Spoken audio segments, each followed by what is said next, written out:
Hey friends, here's Sarah here from sarahsbites.com. Today I'm showing you how to make these delicious pecan-filled lactation cookies, and I hope these help you boost your milk supply whether you are breastfeeding or pumping.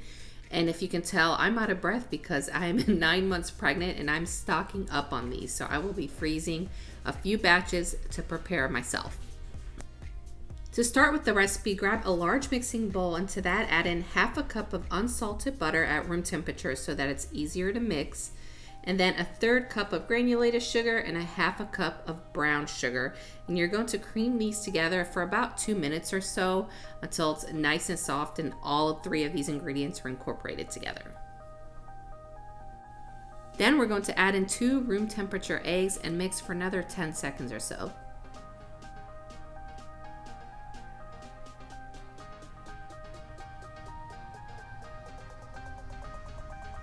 To add some additional flavor, we're going to add in 1 teaspoon of vanilla, and then we're going to add in 2 tablespoons of ground flaxseed, 1 cup of all-purpose flour, half a teaspoon of baking soda, 1 teaspoon of baking powder, and half a teaspoon of salt. We'll also add in one of those 3.4 ounce boxes of instant vanilla pudding, any brand that you like. I just get the generic store brand kind. These will make for much fluffier and softer, chewy cookies. And then we'll also add in 1.5 cups of old-fashioned oats, and I like to stir everything with a spatula before using my mixer because things will start flying all over the place.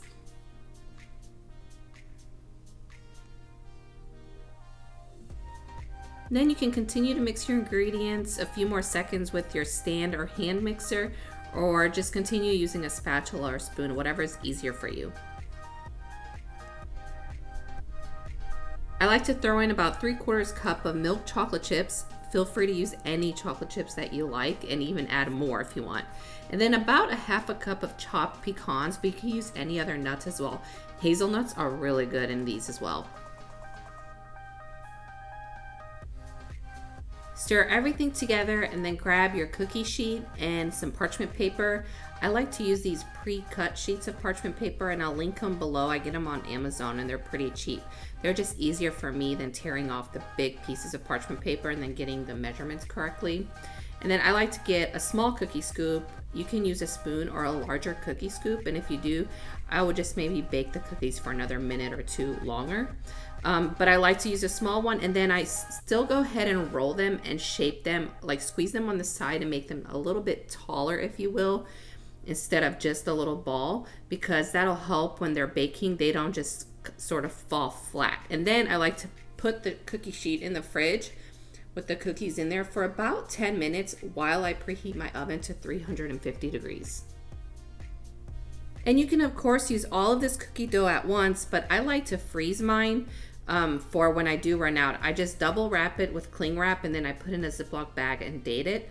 It should last in the freezer up to 6 months, but I mean, as soon as I start running low on lactation cookies, I will thaw this sucker out and make the rest of the dough. And you can even split this dough and freeze it in a couple different ways, or you can just make the cookie balls right away with all of the dough and then freeze those like that. So that way they're just easier to pop onto a cookie sheet and throw in the oven, especially when you're tired in newborn stage. Maybe that's the route you want to go. After chilling your cookies for about 10 minutes, bake them at 350 degrees Fahrenheit for about 10 to 11 minutes. Not much longer because these are on the smaller side. You don't want to overbake them, and they will continue to firm up more as they are cooling off. I truly hope these cookies help boost your milk supply. I will also link in the cards above and the description below these lactation pancakes that I love to eat in the mornings. And just remember that fed is best. So whatever you choose for you and your baby is 100% your choice, 100% your business, and it's totally okay. So whatever works for you. I hope to see you next week with another recipe video. Bye.